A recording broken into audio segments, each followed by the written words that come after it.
I'm not dead. And you're not dead. We're still alive. I drive over here every day because my nutcase sister can't walk down to Rhode Island. I got this convention in New Orleans. Meatball poke, way to go. Thanks.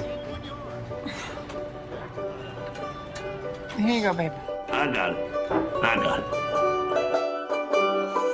We work in a strip club. How old are you? 15? Congratulations on the movie. Thank you. It's great. You act the hell out of this. Thanks. So tell me about how you came to the film, because of course the character of Mallory with the whole runaway stripper prostitute thing is about as far away as one can get from Bella Swan, which I wondered if that was the point even. Right. No, I had known about this one before I knew about Twilight, and then it took a long time to get legs, to find its legs. It was just old enough to play it, and I wasn't scared of it anymore. I can't imagine having to choose or being so concerned with how everything that you're doing is going to be received, like to the extent that you choose things differently. I've been really lucky that the stuff that I've done has just been like really different. How old was she? 15. That sucks. Yes. It does. Lois struggles to maintain a quiet dignity at home until she learns to re-experience life on the road a little bit. In fact, there's a beautiful scene at a motel where, barefoot in the grass under the stars, she seems to rediscover what life has to offer again after so long. Well, the moment is literally, I mean, she's gotten out of the house and into the car and driven down there. She's even eaten in a public restaurant by then.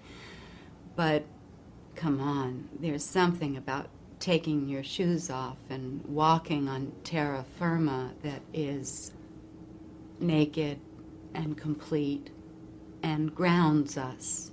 And I think that's what that moment in the film is. I can't believe I'm going to ask a makeup question, but between the blemishes on Mallory's face and these unexplained bruises would pop up from scene to scene, the makeup seemed to do a lot to contribute to the character, at least for me. Just wearing no makeup wasn't enough. I mean, I don't live like that. And the bruises, I did like pole dancing lessons for 2 weeks before we started, and I was covered in them by the end. And so I was like, we need to maintain these. If she's doing this every day, like, it hurts. Speaking of the training, I know that among the research trips that were done before this, that you and the director, Jake Scott, spent a fair amount of time hitting the strip clubs, which is an unusual duo for... I know. Yeah. Not that we went to too many. I mean, we went to a couple. I think we went once in LA and a couple times in New Orleans. And you've been quoted online as saying, directing Kristen is like wrangling a herd of cats. That was a misquote.